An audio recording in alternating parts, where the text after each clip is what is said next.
हिमालय के जंगल में ऐसे कई पेड़ पौधे हैं जो अपने आप में अनोखे हैं।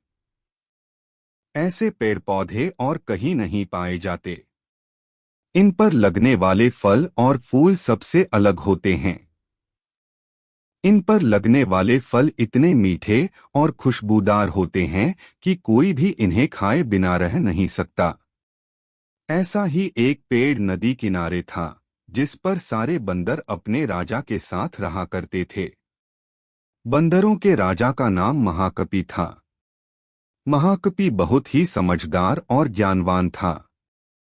महाकपि का आदेश था कि उस पेड़ पर कभी कोई फल न छोड़ा जाए। जैसे ही फल पकने को होता, वैसे ही वानर उसे खा लेते थे।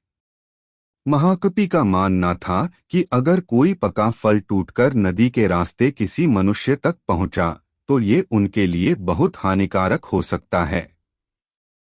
सभी वानर महाकपि की इस बात से सहमत थे और उनकी आज्ञा का पालन करते थे। लेकिन एक दिन एक पका फल नदी में जा गिरा, जो पत्तियों के बीच छुपा हुआ था।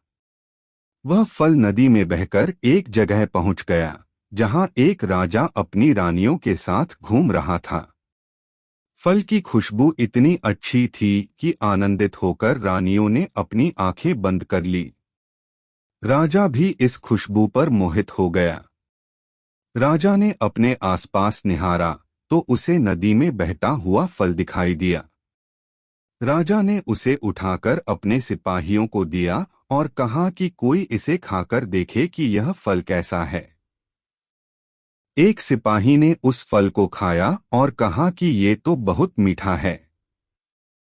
इसके बाद राजा ने भी उस फल को खाया और आनंदित हो उठा। उसने अपने सिपाहियों को उस पेड़ को खोज निकालने का आदेश दिया, जहां से ये फल आया था।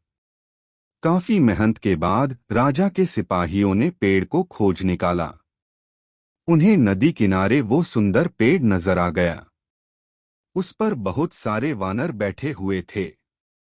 सिपाहियों को ये बात पसंद नहीं आई और उन्होंने वानरों को एक एक करके मारना शुरू कर दिया।